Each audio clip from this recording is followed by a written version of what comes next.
MSD podcast, The Principles of Insecure Holds Escapes. Insecure holds escapes are holds where you maintain a reasonable capability to change your position. Sliding boots, pivoting boots, turning your body from front on to diagonally front on or completely side on. The insecure grabs and holds category includes hair grabs, throat grabbing, throttling, seizing the shoulders, upper arms, wrists, wrist and collar, grabbing with one hand, punch threatening with the other, and such holds are included from frontal grabs, side flanks grabs, and rear flanks grabs. When seized in an insecure grab or hold, you should be able to change your position by pivoting and sliding your boots, as well as squat crouching and bending at the waist.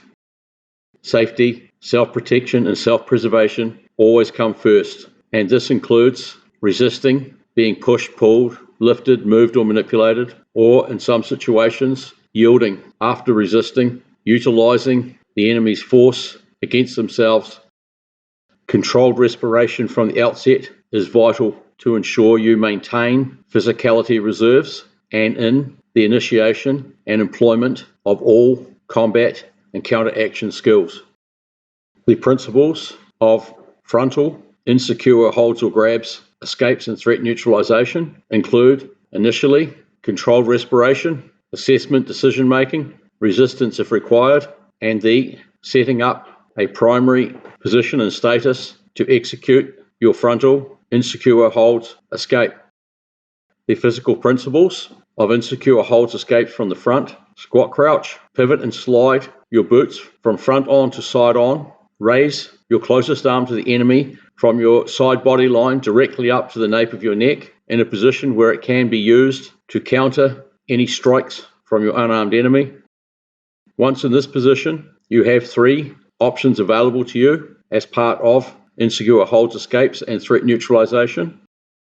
Option 1, counter engage, stamp kick, hand edge strike, palm heel strike, elbow entry strike to force a release of the hold or grab on you, at which point you can continue with your unarmed offensive assault action or escape and evade.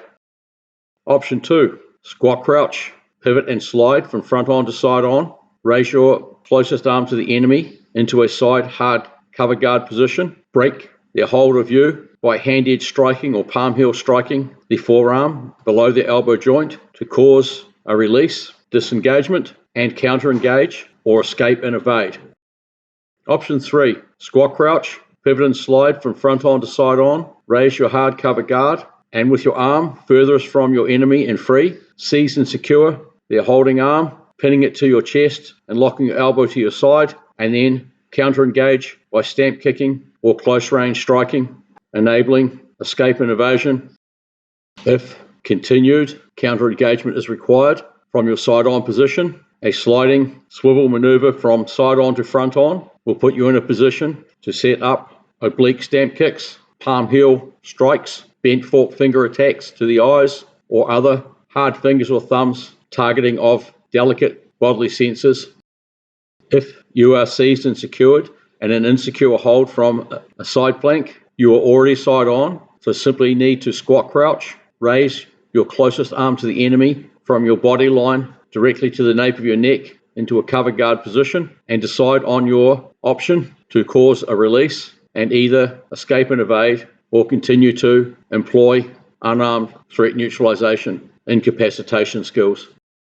Option 1, attack your attacker by stamp kicking or close range striking. Option 2, break their grab by attacking the mound of the forearm below the elbow joint with a hand edge strike or palm heeling the inner forearm below the elbow joint to effect a release and escape and evade or threat neutralize. And option 3, from your side on hard cover guard position with your free arm furthest from the enemy, seize and secure their forearm, pinning it to your chest and locking your elbow to your side, and stamp kick or close range strike to force a release and enable escape and evasion or continued stamp kicking or striking skills, threat neutralization. If, when seized from the front, you are grasped with only one hand, as in holding and hitting, squat crouch, pivot and slide away from the punching hand so as not to turn your back on it, raise your hard cover guard, and attack your attacker by stamp kicking. If your enemy has locked their arms out and you are locked in a position and cannot move forward, squat crouch by bending backwards and away, pivot your boots and bend diagonally forward, sliding your boot back, getting you to a side-on position where you can cover guard and counter-engage. If you are not close enough to the target, from your squat crouch position, pivot and slide your boots to make range and execute your stamp kicks counter-engagement. It is important you remember the primary principle of self-protection and self-preservation. So, for example, when being throttled, if you feel the force is great on your airway, seize and secure, lock down on the frontal, choking or strangling arm, hand, fingers or thumb, depending on the hold specifics. To relieve pressure, then use your combat boots to pivot and slide, getting to side on, raise your cover guard, and counter-engage. A sound principle is if the enemy has seized both your wrists for argument's sake and is trying to force them into a bent position, then as part of your escape and evasion, straighten your arms downward, getting them close to your body, and if possible, employ a CQC hand clasp, then your side on, stamp kicking, forced release, and escape and evasion. The opposite applies. If they're trying to straighten your arms, bend them in against your body, employ a CQC hand clasp, squat crouch, pivot, slide, changing from front on to side on, and stamp kick to force a release of the grab and escape and evade, or employ continued counter-engagement actions. When seized in an insecure grab from the side, maybe the hair throttling you, seizing your upper arm, your wrist, or your upper arm and wrist, the same principles apply, but because you're already side on, you simply need to squat crouch, cover guard if you can, but if your wrists are seized and secured, there is no need to cover guard, because while the enemy has a hold on your wrist or wrists, they cannot be striking you with that arm, and immediately pivot, and if necessary, use sliding boots to make range, and stamp kick to force a release of their hold on you and enable escape and evasion or continued unarmed counteroffensive assault. If one or both hands are involved with seizing your hair, after you have assumed a side-on position and cover guarded with your hand closest to the enemy, you can use your furthest hand from the enemy to seize and secure their hand, and if they have a double grip on your hair, you can seize and secure one hand and use your forearm to press down across the other arm to relieve the pressure prior to, from side on, employing your stamp kick, hold release, and escape and evasion or continued counter-engagement.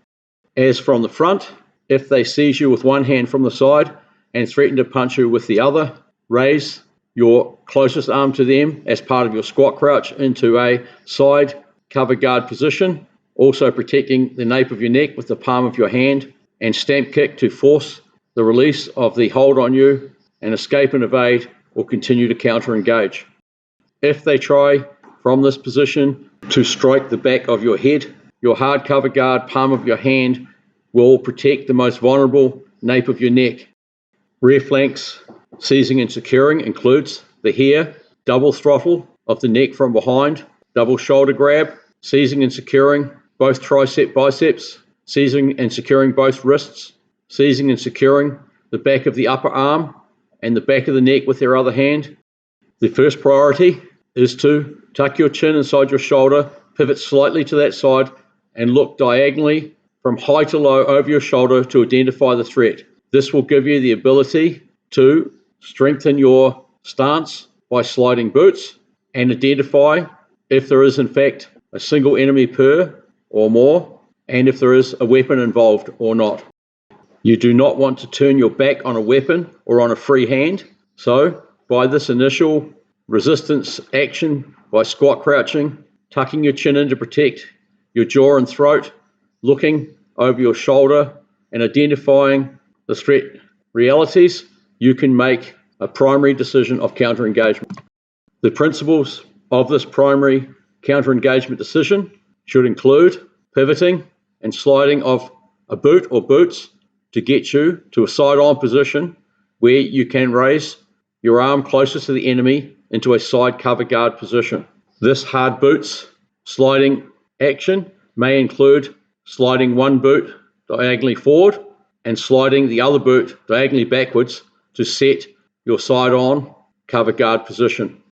If the enemy is considerably stronger and bigger and has you locked in position, part of this hard boots action of pivoting and sliding can include bending diagonally at the waist, as the enemy may have you locked in position, but once you pivot and bend at the waist, they cannot control this change of position. If you need to change your hard boots position to make primary stamp kicking range, you can simply slide your boots maintaining ground contact to maximize stability.